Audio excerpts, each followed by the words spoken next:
Vivre maintenant, chapitre 5. La domination donnée par Dieu. Les principes de guérison de la voie infinie diffèrent si radicalement de ceux que l'on trouve dans les autres enseignements que les étudiants qui veulent réussir dans la pratique du travail de guérison de la voie infinie ne devraient travailler qu'à partir de ce qui leur a été donné dans ce travail. Il y a certains enseignements dans lesquels le praticien s'efforce de trouver l'erreur qui provoque le problème et l'identifie au patient. Cette pratique est appelée découvrir l'erreur et présume qu'il y a une pensée erronée chez le patient qui engendre sa maladie particulière. Dans ma pratique, j'ai découvert très tôt que cela n'était pas vrai. Le mal n'a pas son origine dans la pensée du patient, même s'il se permet de devenir une porte de sortie pour ce mal. Tout mal de quelque nature qu'il soit, qu'il s'agisse de péché, de faux appétits, de maladie, de manque ou de limitation, a son origine dans l'esprit charnel ou universel. Dès qu'un praticien sait cela, il commence à libérer son patient. Au lieu d'épingler une erreur sur lui et de la lui attacher, il réalise immédiatement: cela n'a pas son origine dans une personne. Son origine est dans l'esprit charnel ou universel. Si je suis assis sur une estrade pour une classe ou une conférence, en face d'un auditoire, en pensant que chacun dans ce groupe est l'enfant de Dieu, avec l'esprit de Dieu et l'âme de Dieu, et que seul Dieu vit et œuvre en chacun et à travers chacun, que se passe-t-il? Même si les participants à la classe ou à la conférence ne savent pas que s'effectue cette réalisation silencieuse de leur véritable nature et origine spirituelle, ils commencent à répondre à la vérité à leur sujet. Ils ne savent pas pourquoi, mais ils ont une joie intérieure, parce que je les vois comme ils sont dans leur vraie nature. Je vois leur individualité réelle, au-delà du déguisement humain. Si, au contraire, je devais m'asseoir sur cette estrade et critiquer les personnes de l'auditoire en les jugeant selon les normes humaines, elles se mettraient à se tortiller et à se sentir très mal à l'aise. Pourquoi ? Parce que je ferais de la mauvaise pratique à leur encontre, et même si elles ne savaient pas ce que je faisais, elles en ressentiraient les effets. La même chose se produit dans la pratique de la guérison. Si j'essaie de trouver l'erreur dans un patient, il commence à ressentir ma mauvaise pratique, et au lieu d'être libre, heureux et joyeux, il se sent mal à l'aise sous ma censure et mon jugement. Cela n'est pas une façon de libérer quelqu'un. Il est possible d'expérimenter ce principe dans les relations avec les chats, les chiens, les oiseaux ou les jeunes enfants. Au lieu de traiter un chien de méchant, un chat de sale bête ou un enfant d'insolent, nous devrions réaliser que Dieu a fait l'être individuel et cet être possède toutes les qualités de Dieu. Le mental et l'intelligence de l'être individuel proviennent de Dieu. La vie est de Dieu, et Dieu gouverne même la chute du moineau. Quand cela est reconnu, le comportement de l'animal ou de l'enfant change, parce que l'on a enlevé toute condamnation. Si vous voulez faire du travail de guérison, vous devez vous souvenir de libérer l'humanité du péché originel, de la croyance que l'homme a été créé dans le péché et est né dans l'iniquité. Cela n'est pas la vérité au sujet de qui que ce soit. N'appelez personne sur la terre votre Père, car un seul est votre Père, celui qui est aux cieux. Or, que veut dire cela, sinon que vous devez reconnaître l'origine spirituelle de tout homme? Même si les scientifiques font remonter l'homme à une semence, la question demeure. D'où vient la semence? N'a-t-elle pas été créée par Dieu? L'homme n'est pas un créateur, c'est Dieu qui est créateur. L'homme n'est que l'instrument à travers lequel apparaît la création. Mais derrière l'homme, il y a Dieu qui a créé la semence.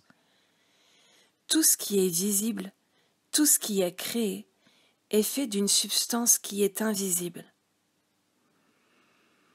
Dès l'instant où je reconnais que Dieu constitue l'être individuel, je dois aussi reconnaître qu'aucune personne ne contient en elle-même la source d'un mal quelconque. Il n'y a pas de mal en qui que ce soit. Pas de mal créé par Dieu, et pas de mal auto-créé.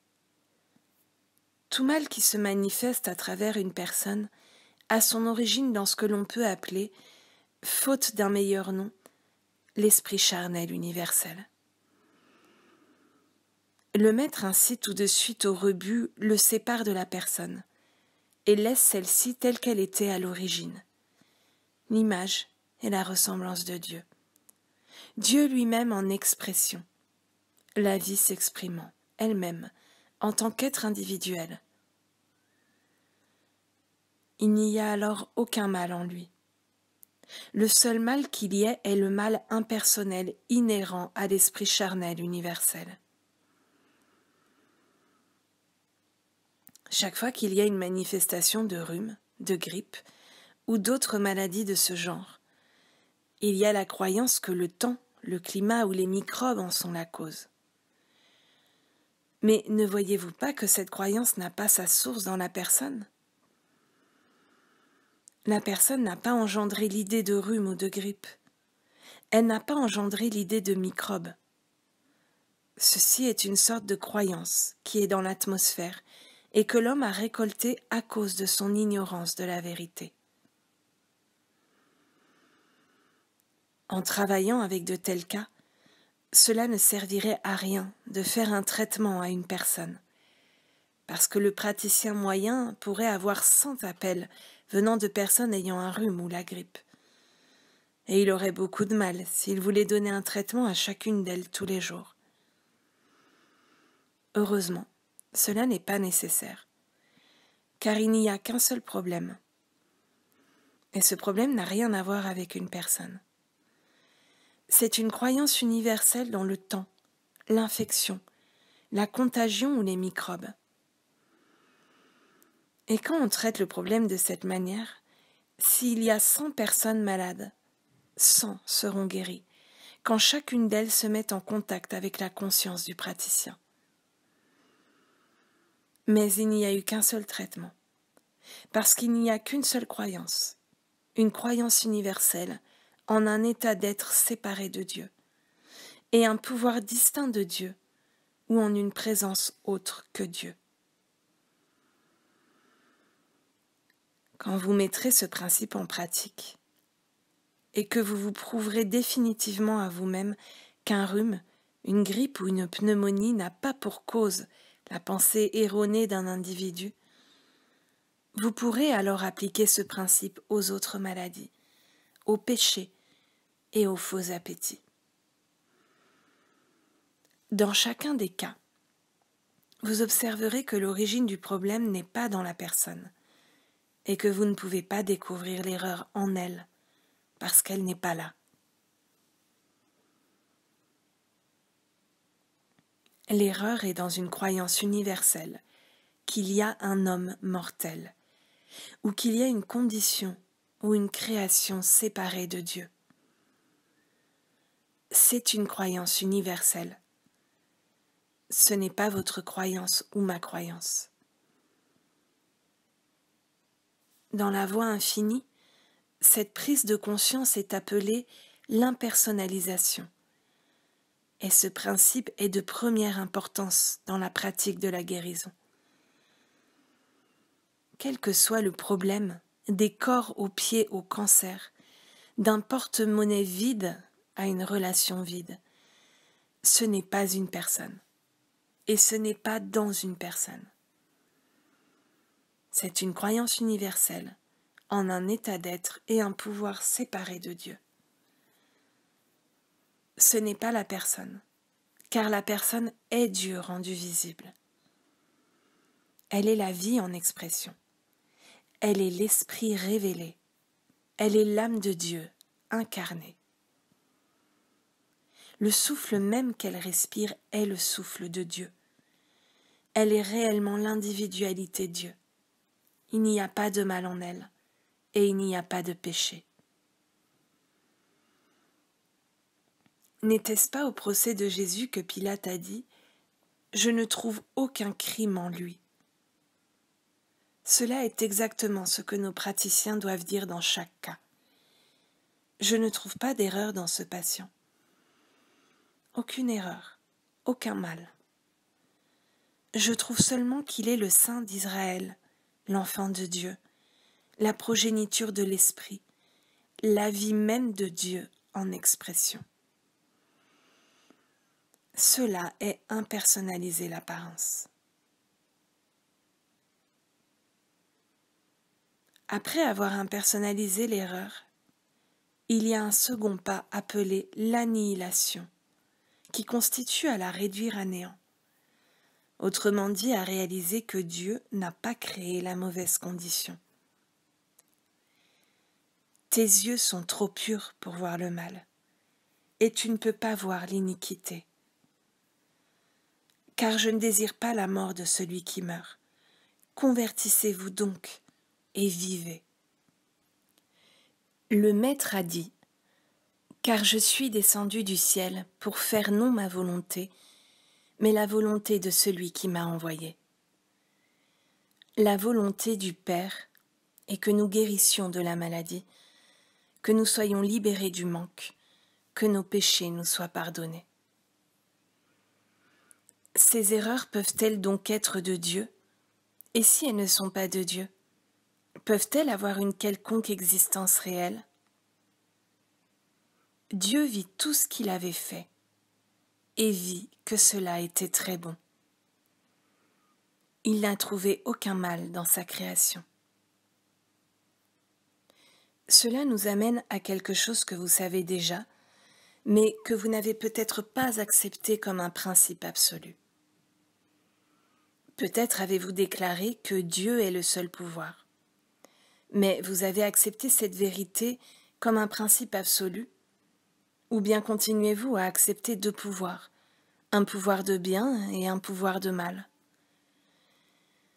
Considérez-vous les dictateurs comme des hommes mauvais? Considérez-vous la maladie et le péché comme des conditions mauvaises? Si c'est le cas, vous n'acceptez pas Dieu comme omnipotence. Si vous voulez pratiquer la guérison spirituelle, vous devez accepter Dieu comme omnipotence, et vous devez être capable de regarder le péché, les faux appétits, la maladie ou toute autre condition, sans peur ni horreur, en réalisant: si tu ne fais pas partie de l'omnipotence de Dieu, tu ne peux exister que dans la croyance de l'homme. Une personne peut croire qu'il y a des fantômes dans une pièce, mais les fantômes n'ont pas de réalité. Vous ne pouvez pas dire que le mal n'existe pas en tant que croyance dans le mental humain. Il existe, sinon il n'y aurait aucun besoin d'un enseignement fondé sur le non-pouvoir du mal, parce que vous ne feriez pas l'expérience d'un mal quelconque. Vous ne faites l'expérience du mal que parce qu'il y a une croyance universelle dans sa réalité et son pouvoir. Dans la mesure où vous pouvez accepter Dieu en tant qu'omnipotence, le mal perd son pouvoir apparent, son pouvoir auquel les humains croient. Il y a quelques années, un médecin est venu me voir avec une maladie supposée incurable.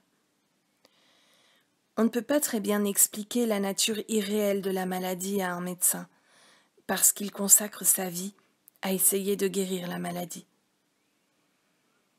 J'ai cependant pu lui dire: cette maladie n'a aucune loi pour la soutenir. Si elle avait une loi, vous ne pourriez pas la guérir, parce que vous ne pouvez pas briser une loi.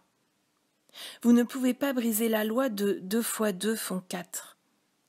Vous ne pouvez pas briser la loi de H2O, LO. Vous ne pouvez rien briser qui est une loi.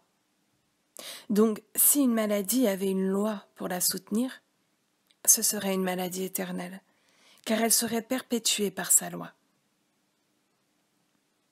Si la maladie avait une loi pour la soutenir, est-ce que cette loi ne serait pas venue de Dieu ? Dieu n'est-il pas le seul et unique législateur ? Si la maladie avait une loi de Dieu qui la gouvernait, quelqu'un pourrait-il mettre un terme à la maladie ? Ou bien la maladie ne peut-elle être guérie que parce qu'elle n'a pas de loi de Dieu pour la soutenir ?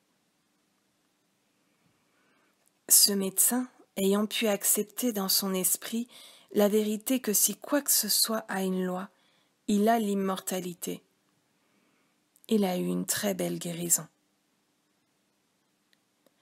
Si vous pouvez saisir le principe que la maladie n'a pas de loi, elle cessera par le fait même que vous ayez reconnu son néant.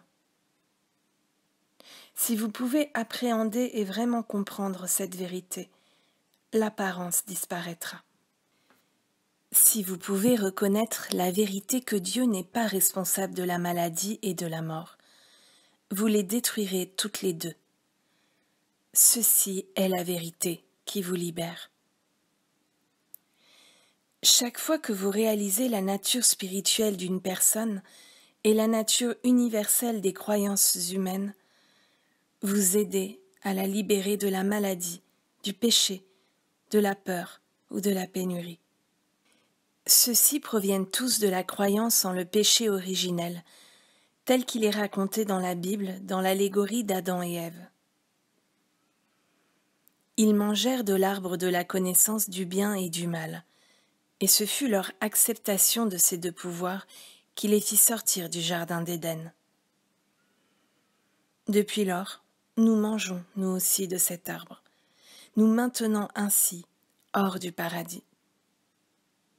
Mais nous pouvons revenir au paradis, dès le moment où nous réalisons que Dieu n'a jamais créé de pouvoir. Dieu est le seul pouvoir, et à part Dieu, il n'y a aucun autre pouvoir, Dieu étant esprit. Le seul pouvoir qu'il y ait est le pouvoir spirituel, et rien d'autre n'est pouvoir. Le pouvoir matériel n'est pas un pouvoir. Le pouvoir mental n'est pas un pouvoir. Seul l'esprit est pouvoir. En vous raccrochant à ceci, je reconnais Dieu seul comme étant esprit, Dieu comme étant loi, Dieu comme étant pouvoir, et je reconnais que tout le reste est une croyance universelle de l'esprit charnel. Vous vous trouverez en train de guérir, parce que vous ne combattrez pas plus une croyance en la maladie, le péché ou la pénurie, que vous ne combattriez la croyance que 2 fois 2 font 5.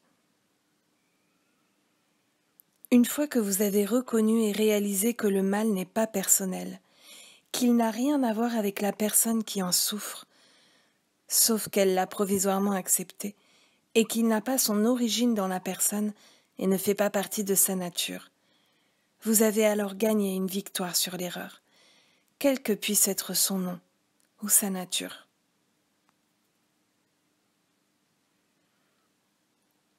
Vous devez être ferme dans l'impersonnalisation de l'erreur. Vous ne pouvez aujourd'hui faire retomber le blâme sur quelqu'un et demain appeler le mal impersonnel. Vous devez accepter ce principe de façon absolument universelle.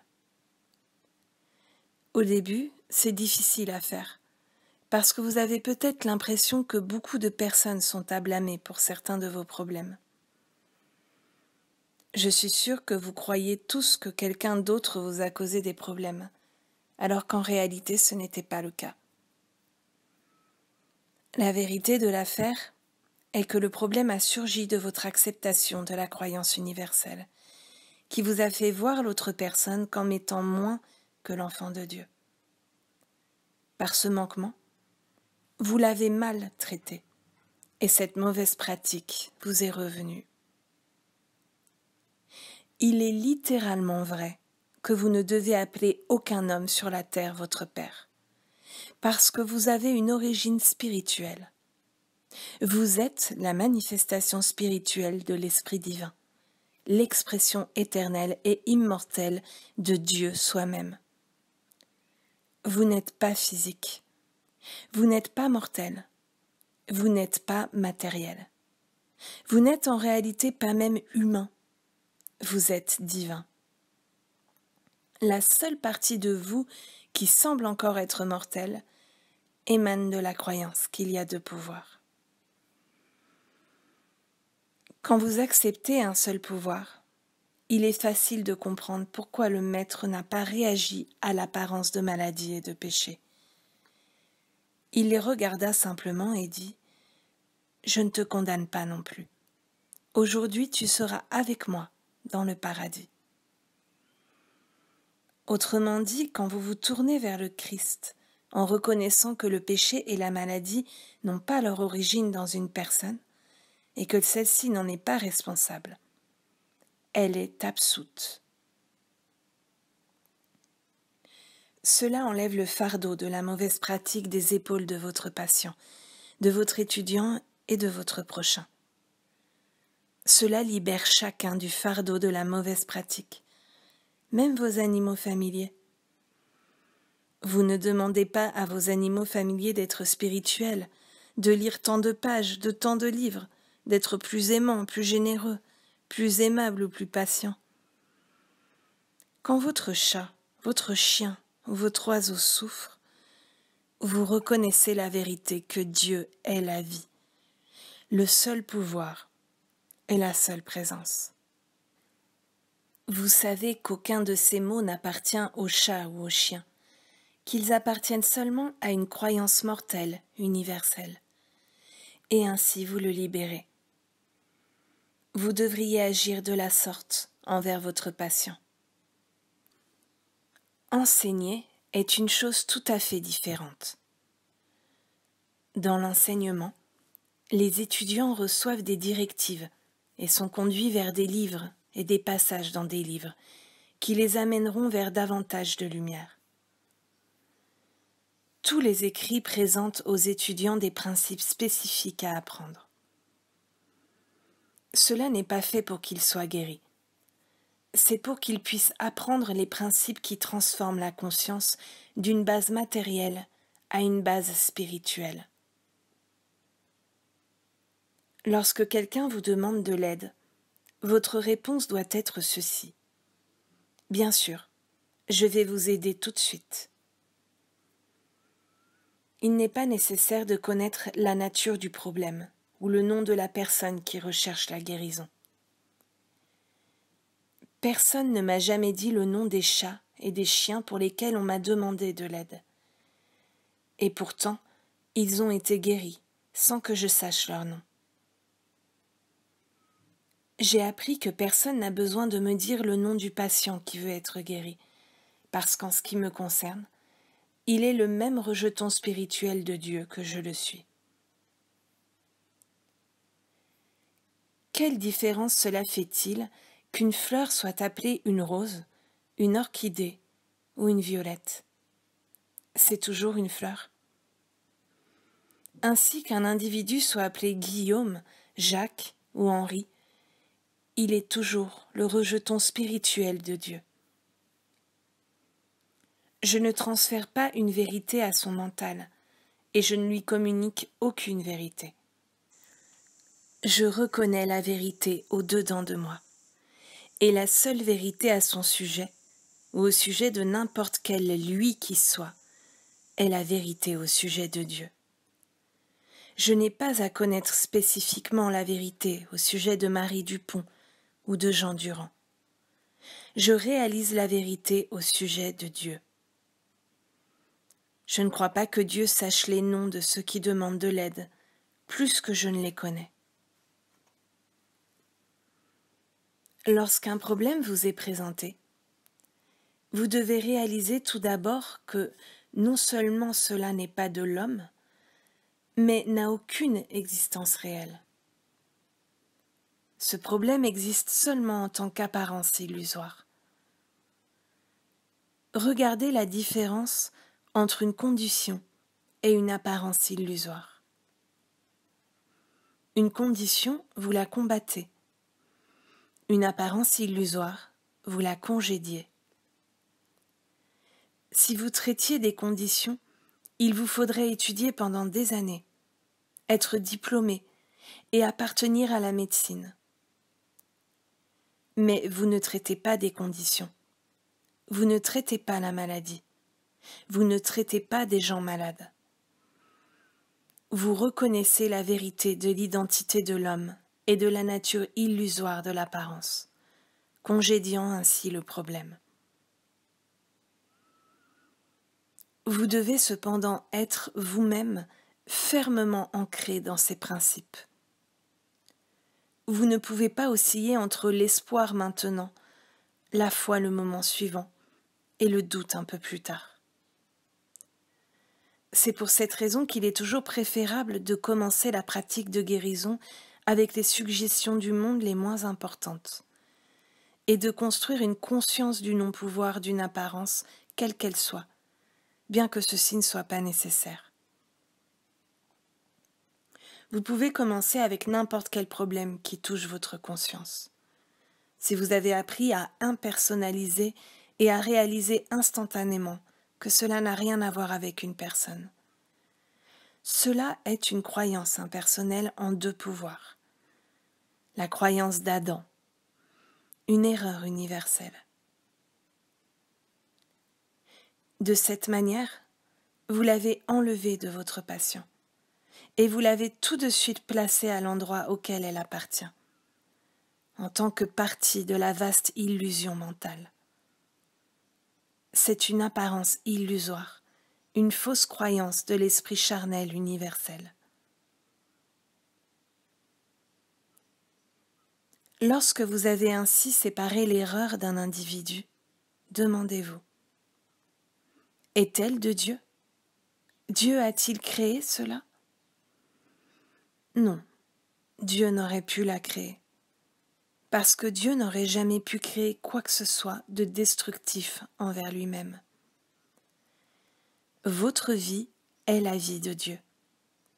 Si quelque chose arrive à votre vie, cela arrive à la vie de Dieu.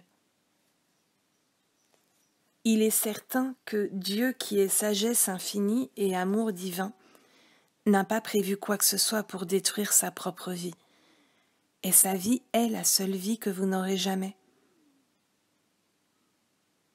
C'est pourquoi vous pouvez savoir de façon incontestable que vous êtes immortel. Vous n'avez pas commencé le jour appelé de votre naissance, et votre vie ne prendra pas fin le jour appelé votre mort. La seule vie que vous viviez est la vie de Dieu. Ce n'est pas vraiment vous qui vivez, c'est Dieu qui vit sa propre vie en tant que vous. Donc, puisque Dieu est la seule vie que vous ayez, vous pouvez être sûr qu'il n'a pas créé une quelconque maladie pour la détruire. Le Christ est venu afin qu'ils aient la vie et qu'il l'ait plus abondante. Quand? Avant qu'Abraham fût. Pour combien de temps? Jusqu'à la fin du monde. Souvenez-vous toujours que le Christ est avec vous depuis le commencement de Dieu. Le Christ sera avec vous jusqu'à la fin du monde. Je ne te quitterai ni ne t'abandonnerai jamais. Il n'a donc pas été prévu pour vous de vieillissement ou de mort. Comme il a été indiqué dans le chapitre précédent, vous êtes une conscience en déploiement et vous allez continuer à vous déployer à l'infini. Pour chacun, il y a un temps pour disparaître de l'état visible, mais personne ne devrait être poussé hors de cet état visible par une maladie. La transition devrait être faite de quelque manière normale et naturelle. La vie de Dieu est la seule vie que vous viviez ou qui vous vive. Dieu est le seul mental que vous ayez. Dieu est la seule âme que vous ayez. Et même votre corps est le temple de Dieu. Peut-il alors y avoir une quelconque erreur en vous? Quelle que soit l'apparence, l'erreur n'est pas en vous. Quand vous avez réalisé cela, vous avez impersonnalisé l'erreur et vous l'avez placée à l'extérieur, dans la conscience mortelle universelle, où elle a toujours été. Là, vous la réduisez à néant, en réalisant que Dieu ne l'a pas créée, qu'elle ne fait pas partie de Dieu, et que le Christ est présent pour l'annihiler. L'erreur n'existe qu'en tant qu'apparence illusoire. Tout comme le ciel semble être assis sur une montagne, de même, tous les faux appétits, toutes les maladies, tous les manques et toutes les limitations n'existent qu'en tant qu'apparence illusoire. Dès l'instant où vous impersonnalisez ces erreurs et les réduisez à néant, vous êtes sur la bonne voie de leur destruction. À tel point que dans certains cas, vous aurez des guérisons instantanées par cette réalisation. Dans d'autres cas, cela pourra prendre du temps, parce qu'il y a un autre élément auquel vous aurez affaire, et c'est la réceptivité de la personne. C'est pourquoi il est beaucoup plus facile pour les chiens et les chats d'être guéris que pour les êtres humains. Les chiens et les chats n'essaient pas de s'accrocher à quelque chose, alors que les humains le font en général. Or, les choses mêmes auxquelles ils essaient de s'accrocher sont celles qui sont les plus nuisibles pour eux.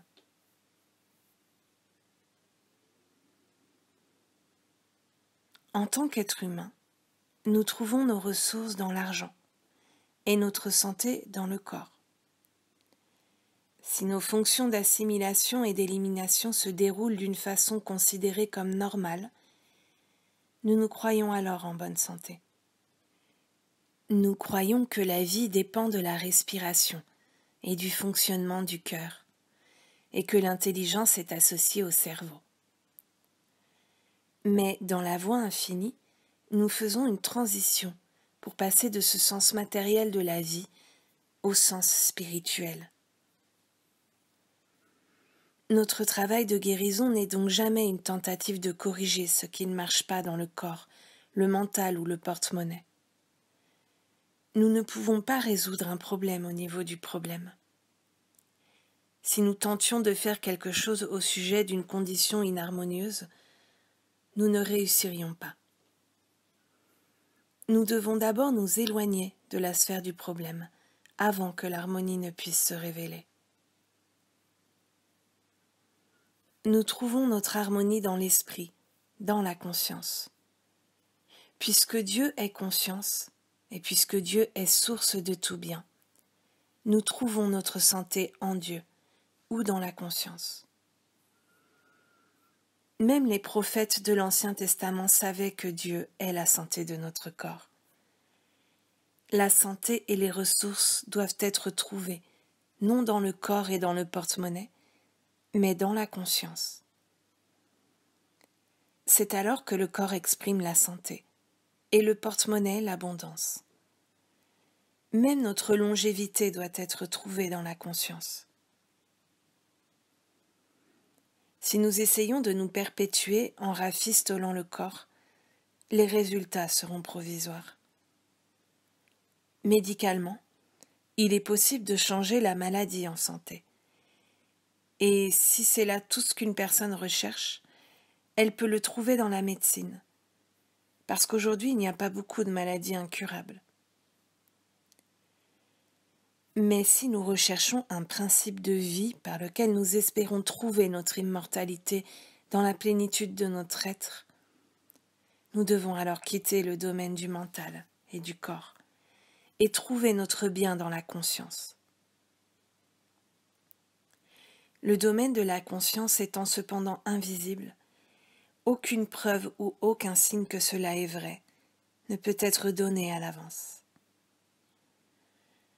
Ainsi, nous démarrons à un moment particulier de notre voyage spirituel. Ce pourrait être aujourd'hui pour certains et l'année prochaine pour d'autres. Mais un jour, nous devons faire une transition, en cessant de nous tourner vers notre compte en banque pour nos ressources, vers notre corps pour notre santé, ou vers les êtres humains pour notre bonheur, et en réalisant que la plénitude dans chaque domaine de notre vie est incorporée dans la conscience Dieu, qui est notre conscience individuelle. Cela peut donner l'impression de nous laisser suspendus dans l'espace, pour ainsi dire. Mais comme le dit l'Écriture, il suspend la terre sur le néant. Et en faisant cette transition particulière, nous n'avons, nous non plus, rien à quoi nous accrocher, parce que nous ne nous tournons plus vers le corps, le porte-monnaie ou le cerveau, et que nous ne pouvons voir, entendre, goûter, toucher ou sentir la conscience. Nous ne savons même pas ce qu'est la conscience, mais nous mettons toute notre confiance et notre dépendance en elle. À ce stade, même si nous connaissons la vérité, il se peut que nous nous trouvions encore suspendus dans l'espace, parce que nous ne savons pas ce qui va arriver ensuite. Nous sommes en train de transférer dans la conscience notre foi, mais nous ne pouvons pas savoir ce qu'est la conscience. Tout ce que nous pouvons faire est de continuer à être suspendus dans l'espace, jusqu'à ce que la conscience se manifeste par une démonstration qui nous convainque, au-delà de toute hésitation, que nous sommes sur Terre Sainte. Il n'y a pas de limitation réelle, où que ce soit dans le monde, si ce n'est la limitation que nous mettons sur nous-mêmes. Chacun sur la face de la terre peut faire l'expérience de la totalité de Dieu, parce que la conscience est indivisible. C'est ainsi que n'importe qui peut avoir une infinité de ressources. Il en restera assez pour que n'importe qui d'autre puisse aussi avoir une infinité de ressources. Lorsque nous faisons cette transition, notre état de conscience entier subit un changement, parce que maintenant, au lieu d'attendre que la santé vienne du corps, notre vision est sur la conscience. La conscience n'est pas enfermée dans le corps. La conscience est en réalité omniprésence, jamais confinée au temps ou à l'espace. C'est pourquoi quand on nous appelle pour de l'aide, de n'importe où dans le monde, et que nous fermons les yeux pour réaliser l'omniprésence, nous pouvons être sûrs que notre patient recevra le bénéfice du traitement. Il n'y a qu'un seul être, et Dieu est cet être. Plus nous vivons avec cela, et moins nous nous inquiétons du corps. Moins nous avons peur de nos douleurs et de nos souffrances. Nous ne sommes jamais vraiment séparés de notre santé, de nos ressources ou de notre bonheur, notre plénitude et notre perfection. Nous pouvons jouir des relations humaines, mais nous ne devons jamais en être dépendants, au point qu'une absence de ces relations nous brise le cœur. Une fois qu'un individu fait la transition, jusqu'à un point où il trouve sa plénitude dans la conscience, toute la nature de sa vie change. Il n'y a pas de vide dans la conscience. Il n'y a que le va-et-vient de la scène humaine en tant qu'accomplissement de l'activité de la conscience. Quand notre expérience domestique sera l'activité du dévoilement de la conscience, nous trouverons une totale continuité d'harmonie. En attendant d'y être prêt, cette transition qui consiste à trouver notre plénitude dans la conscience plutôt que dans l'homme, dans le corps ou le porte-monnaie, est difficile. Il faut se rappeler continuellement. Je trouve l'harmonie de l'être dans ma conscience, et c'est l'harmonie de mon corps et de mes relations humaines. Il faudrait pratiquer cela toutes les heures, jusqu'à ce moment de transition d'un état de conscience à un autre où nous pouvons dire « Avant, j'étais aveugle. Maintenant, je vois. » Être capable de fermer les yeux, de fermer mentalement la porte à tout le monde, et de réaliser que notre bien et notre compagnie sont dans la conscience, signifierait qu'en ouvrant les yeux, nous nous trouverions en présence de ceux qui sont nécessaires à notre expérience. Puisque Dieu constitue notre conscience, et que Dieu constitue la conscience de chaque individu sur la face de la terre, nous sommes un avec tous. Mais d'abord, l'expérience humaine doit disparaître. Nous ne pouvons pas résoudre un problème au niveau du problème.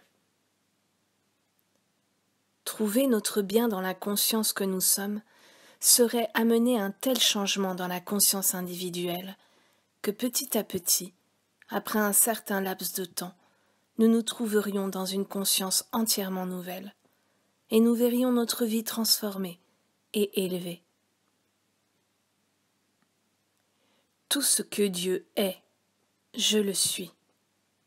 Tout ce que Dieu a est à moi, car moi et le Père nous sommes un. Tout cet univers est incorporé dans ma conscience. Les cieux au-dessus, la terre au-dessous, les eaux et tout ce qu'elles renferment, parce que Dieu constitue ma conscience individuelle. Ma conscience incorpore la totalité de la divinité.